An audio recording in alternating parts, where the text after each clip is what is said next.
لوگوں کی زندگی میں بعض لمحات اتنے منفرد، اہم اور تاریخی ہوتے ہیں کہ ان لمحوں کی اہمیت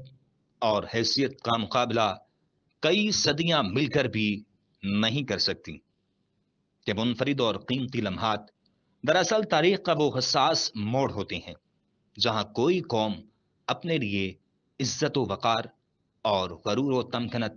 ذلت و رسوائی یا غلامی و محکومی میں سے کسی ایک راستے کا انتخاب کرتی ہے۔ بزدل، ڈرپوک، ابن الوقت اور غلام ذہنیت کے لوگ ان تاریخ ساز لمحات کی قدر و قیمت نہیں جانتے، اور نہ ہی ان کے دل و دماغ کسی چیلنج کو قبول کرنے پر آمادہ ہوتے ہیں۔ 28 مئی 1998 کو پاکستان کے ہیرو ڈاکٹر عبد القدیر خان نے بھارت کے 6 ایٹمی دھماکوں کے مقابلے میں 7 ایٹمی دھماکے کر کے پاکستان کو ناقابل تسخیر ملک بنا دیا۔ پاکستان کو انڈیا پر برتری دلانے والا انوکھا اور شاندار کارنامہ سر انجام دے دیا۔ تب سے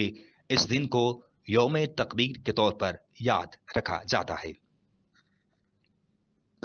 14 اگست 1947 کی یوم آزادی کے بعد 28 مئی 1998 کا دن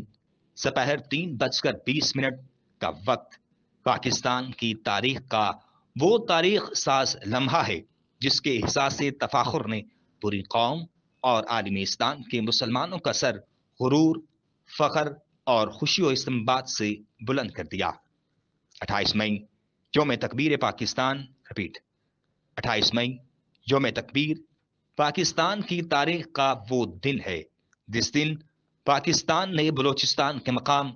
چاغی کے پہاڑی سلسلے راس کو سر زمین 5 ایٹمی دھماکے کر کے عالم اسلام کی پہلی اور دنیا کی 7ویں ایٹمی قوت ہونے کا اعزاز حاصل کیا۔ اور 11 مئی 1998 کو پوکھران میں 3 اور 13 مئی کو 2 ایٹمی دھماکوں کے بھارتی ایٹمی ایڈونچر کا دندان شکن جواب دے کر جنوب مشرقی ایشیا میں ہندو بنیے کے توسیع پسندانہ عزائم اور خطے میں جوہری بالادستی کے بھارتی منصوبے کو بھی خاک میں ملا دیا۔ کامیاب ایٹمی دھماکوں سے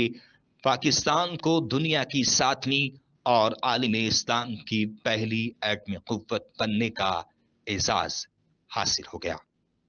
اور ایٹمی تجربات نے ملت اسلامیہ پر 5 صدیوں سے طاری جمود توڑ کر اس کو خواب خرگوش پیدا کر دیا۔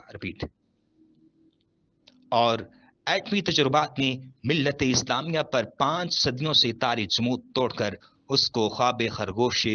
بیدار کر دیا۔ اور ایٹمی تجربات نے ملت اسلامیہ پر 5 صدیوں سے طاری جمود توڑ کر اس کو خواب خرگوش سے بیدار کر دیا۔